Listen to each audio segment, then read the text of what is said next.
Ito natin. So, sa umpisa, clear lang siya talaga. Clear. Plus, isa pa sa nagustuhan ko sa kanya, dahil nga na-moisturize at na-hydrate nito yung aking lips, kaya mukha siyang healthy. Matutulog na lang ako, naglalagay pa ako ng ganito. And then, sasabihin ng aking asawa, bakit naka-lipstick ka pa? Pero hindi, lip oil lang yon.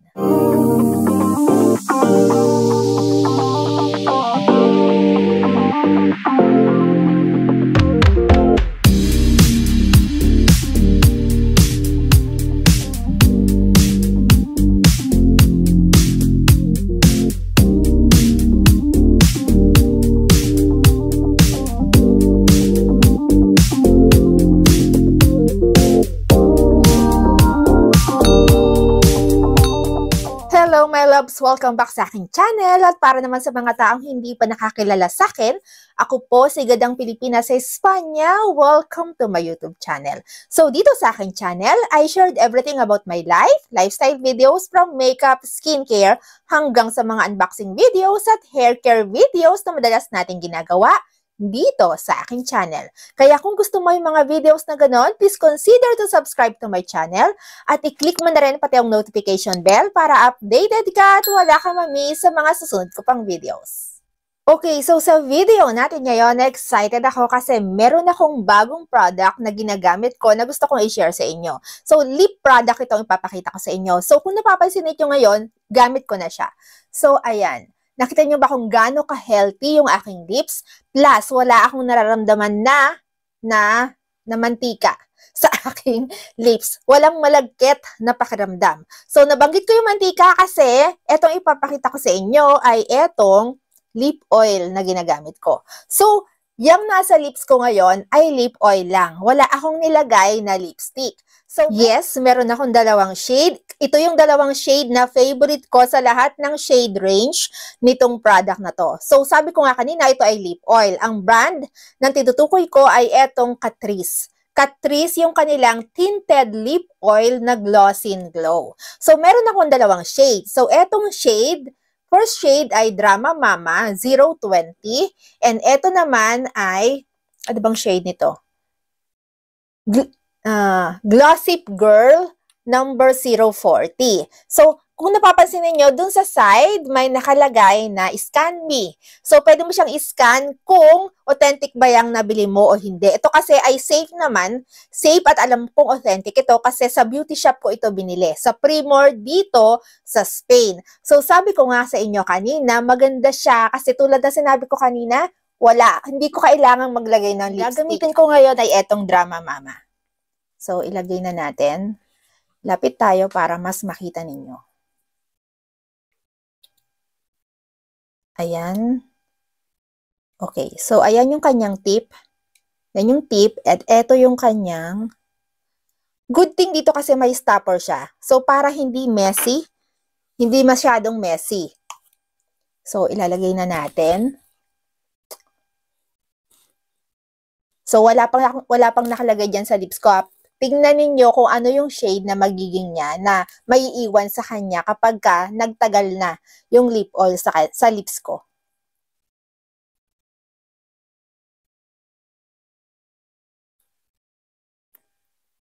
So, kung napapansin ninyo, hindi ko masyadong nilalapat yung tip niya sa lips ko kasi para kontrolado ko yung oil na mailalagay ko sa lips.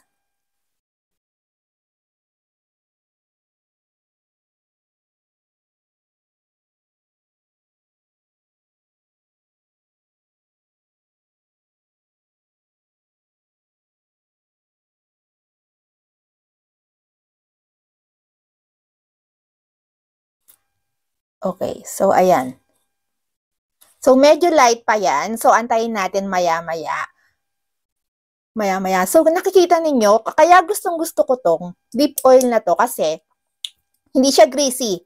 Wala akong napifeel na greasy sa aking lips. Plus, gusto ko yung effect na moisturize yung lips ko imbes na glossy. Kasi ayaw ko. Kasi kapag gumagamit ako ng gloss na tinted. Kasi dati meron din akong gloss na tinted na nag-iiwan din talaga ng shade sa lips ko. Ang problem ko kasi doon, may parang malagkit. Kapag glossy tinted, tinted lip shade yung ginagamit ko. Ayaw na ayaw ko yung may nararamdaman ako na malagkit. Eto, wala. Wala akong nararamdaman na malagkit sa kanya. At the same time, it looks healthy. Mukhang healthy yung aking lips kapag sa kanya. See? Ang shade nito ay Drama Mama. Ayan. So, hindi ko pwedeng gamitin etong isang glossy, itong shade na to, hindi ko siya pwedeng ipakita sa inyo ngayon. So, ipapakita ko siya dun sa next video natin. Why? Kasi eto, yung shade na yan, kapag tinanggal ko yung oil na nasa lips ko, may iwan na shade yan eh. So, hindi ninyo makikita yung talagang kulay niya. Eto, may pagka-pink siya. Pero, in normal, yan kasi sa camera, nakikita ninyo may pagka-pink. Pero, ang kulay niya ay may pagka-red. Etong Drama Mama. And then, isi-shade test natin yung Glossip Girl dito. Ako kasi alam ko na kung ano yung shade nito. At ito talaga yung number 1 na gusto ko sa shade nila. Itong Glossip Girl. Kasi ito yung naubos sa akin. Ayan. Ito natin. So, sa umpisa, clear lang siya talaga. Clear. Ayan. Ayan o. Kung napapansin ninyo, ayan na siya. So, unti-unting lumalabas yung shade niya. Na-adapt kasi nito yung pH level ng skin mo. So, pH changing lip oil din ang tawag sa kanya. So, ayan. Napansin nyo ba? It looks gorgeous and pretty. Ang pretty ng kulay niya. Kaya ito yung number 1 na shade talaga na gusto ko. And then, ayan. Hindi talaga siya malagkit. So, kung napansin nyo naman kanina, diba, sa lips natin, nang inilagay natin siya, wala talagang malagkit ako naramdaman. So, ilang minutes na yon, nakailang minutes na tayo. And then, eto, sandali lang, nag-color na siya. So, ayan na yung kulay niya. So, kung kanina, nung inilagay natin siya, yung in-apply natin siya, ang clear lang ng kulay niya, di ba? Pero ngayon, ganyan na. Ganyan na yung kulay niya. Ang pretty ng kulay niya, ito talaga yung pinaka-paborito kong shade sa kanilang lahat na tinted lip oil ng Catrice. Pero, ang ganda niya, di ba? Ang pretty niya. Pero ang only downside na ayaw ko sa kanya ay yung ganito. So, kapag ka-inopen mo yan, ang linis. So, malinis siya dyan, malinis din dito, pero kapag ka nagtagal na, yung paubos na siya, mapapansin mo na ito yung wala na. Ito na yung empty. Ito na yung pinalitan ko. So, ayan. Dito sa may body niya, may kumalat na oil. Diyan sa may body. Kasi nag-umpisa yan dito sa part na to, sa may opening niya. Although meron siyang stopper, supposedly, ang purpose ng stopper ay para hindi magkalat, hindi maging messy, di ba? Pero hindi eh. Nag-messy pa rin siya dito sa area na to. Dito talaga nag-umpisa. Yung habang ginaganyan mo siya, kumakalat siya dyan. Yung habang ginagamit mo, syempre kasi nakailang gamitan ko na rin ito. So, napansin ko talaga na kumalat siya dito sa may body na to. So, ngayon, ayan, sayang eh. Sayang yung product na napunta dun sa body. Nangihinayang ako. Pero, compare mo naman sa mga ibang lip oil na nagamit ko, ito pa rin yung gusto ko. Why? Kaya nga bumili ako ng isa pang shade ng Glossip Girl, tapos sinamahan ko pa ng Drama Mama. Ito pa rin yung pinaka-gusto ko sa lahat ng lip oil na nagamit ko. Why? Bukod sa nagiiwan siya ng stain sa lips ko, it looks moisturized. Namo-moisturize niya yung lips ko nang walang pakiramdam na malagkit. Last, isa pa sa nagustuhan ko sa kanya dahil nga na-moisturize at na-hydrate nito yung aking lips, kaya mukha siyang healthy. And then, normally, bago ako maglagay ng lipstick, ito na rin yung ginagamit kong pang-prep.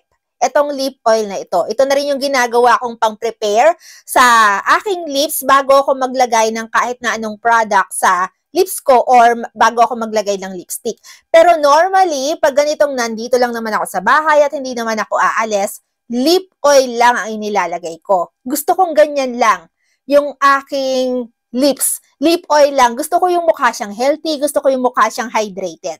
And then, pinaka-last kong ginagawa kapag kagabi, kapag nakapaglinis na ako ng aking face, nakapag-skincare na ako, matutulog na lang ako, naglalagay pa ako ng ganito. And then, sasabihin ng aking asawa, bakit naka-lipstick ka pa? Pero hindi, lip oil lang yon.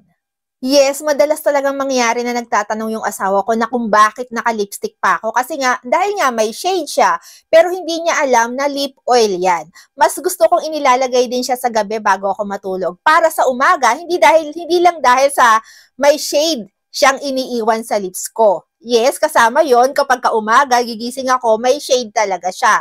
Pero ang pinakagusto ko sa kanya, ay malambot siya sa lips kapag ka naibabad mo ng matagal yung lip oil sa lips mo. Yun talaga yung pinakagustong gusto ko sa kanya. Especially yung mga time na winter dito, yung malamig. Nagkakarak talaga yung aking lips kapag ka ganung mga season. So kapag ka ginagamit ko ito, hindi. Naiiwasan yung ganung scenario sa lips ko. Okay, my loves, thank you for watching. At sana gustuhan mo itong ating video ngayong araw na ito. At kung nagustuhan mo naman itong ating video, please don't forget to give me a thumbs up at pwede mong i-share itong ating video sa mga taong tingin mo ay nangangailangan. Pero tulad ng dati, bago tayo magtapos, kung bago ka dito sa aking channel, please subscribe to my channel at i-click mo na rin pati yung notification bell at huwag mo rin kalimutang i-click ang all after ng notification bell para updated ka at wala kang mamiss sa mga susunod ko pang videos. Thank you for watching, my loves, and always remember to be beautiful inside and out. And so yeah, thank you for watching and see you on my next videos. Bye, my loves. Thank you.